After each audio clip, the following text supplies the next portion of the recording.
बहुत समय एक राज्य में एक प्रतापी राजा हुआ करता था। उसके 3 पुत्र थे। अपने पुत्रों को सुयोग्य बनाने के लिए उसने उनकी शिक्षा दीक्षा की सर्वश्रेष्ठ व्यवस्था की और उन्हें हर विधा में पारंगत बनाया। वह चाहता था कि उसके पुत्र इस लायक बने कि भविष्य में राज्य की बागडोर सुचारू रूप से संभाल सकें। जब वह वृद्ध हो चला तो एक दिन उसने अपने सभी पुत्रों को अपने पास बुलवाया। उसने अपने पुत्रों से कहा, पुत्र, हमारे राज्य में नाशपाती का एक भी वृक्ष नहीं है। मेरी इच्छा है कि तुम लोग इस वृक्ष की खोज में जाओ और मुझे वापस आकर बताओ कि वह कैसा होता है। किंतु तुम सब अलग अलग और 4-4 माह के अंतराल के इस खोज में जाओगे और सब साथ में आकर ही मुझे मेरे प्रश्न का उत्तर देना। जो आज्ञा पिताश्री। तीनों पुत्र एक स्वर में बोले। ज्येष्ठ पुत्र सबसे पहले गया, उसके उपरांत मंझला, कनिष्ठ पुत्र अंत में गया।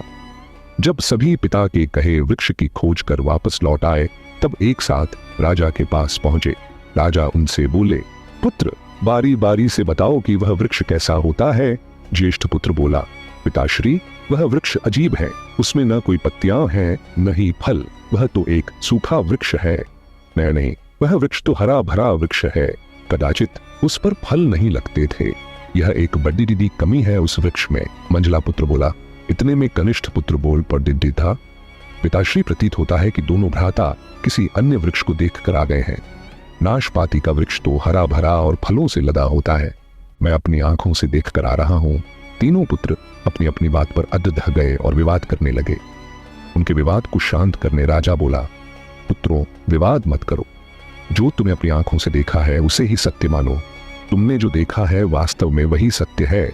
तुम तीनों नाशपाती का ही वृक्ष देखकर आए हो और जो वर्णन तुम कर रहे हो वह उसी वृक्ष का है। तुम्हारे वर्णन में अंतर इसलिए है कि तुमने वह वृक्ष अलग अलग मौसम में देखा है। राजा की बात सुनकर तीनों पुत्र एक दूसरे का चेहरा देखने लगे। राजा आगे कहने लगा, पुत्रों, मैंने जानबूझकर तुम तीनों को अलग अलग मौसम में भेजा था। ऐसा मैंने तुम्हें जीवन की एक गहरी सीख देने के लिए किया था। अब मैं तुम्हें जो कहने जा रहा हूं उसे ध्यान से सुनो और सदा स्मरण रखो। इसके बाद राजा ने अपने पुत्रों को 3 बातें बताई। किसी भी चीज के क्षणिक अवलोकन से उसके बारे में संपूर्ण जानकारी प्राप्त नहीं होती। किसी भी वस्तु, व्यक्ति और विषय के बारे में सही, सटीक और पूर्ण जानकारी प्राप्त करने के लिए उसका लंबे समय तक अवलोकन और परख आवश्यक है। इसलिए किसी के भी बारे में तत्काल राय मत बनाओ। मौसम सदा एक सा नहीं रहता।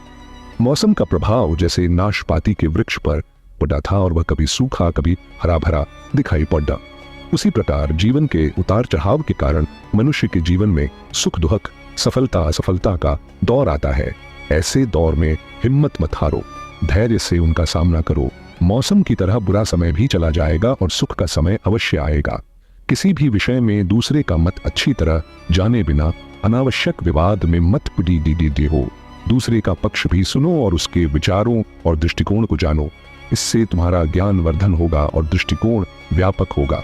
जब भी विवाद की स्थिति निर्मित हो, किसी ज्ञानी और बुद्धिमान व्यक्ति से परामर्श लेकर अपना विवाद सुलझा लो।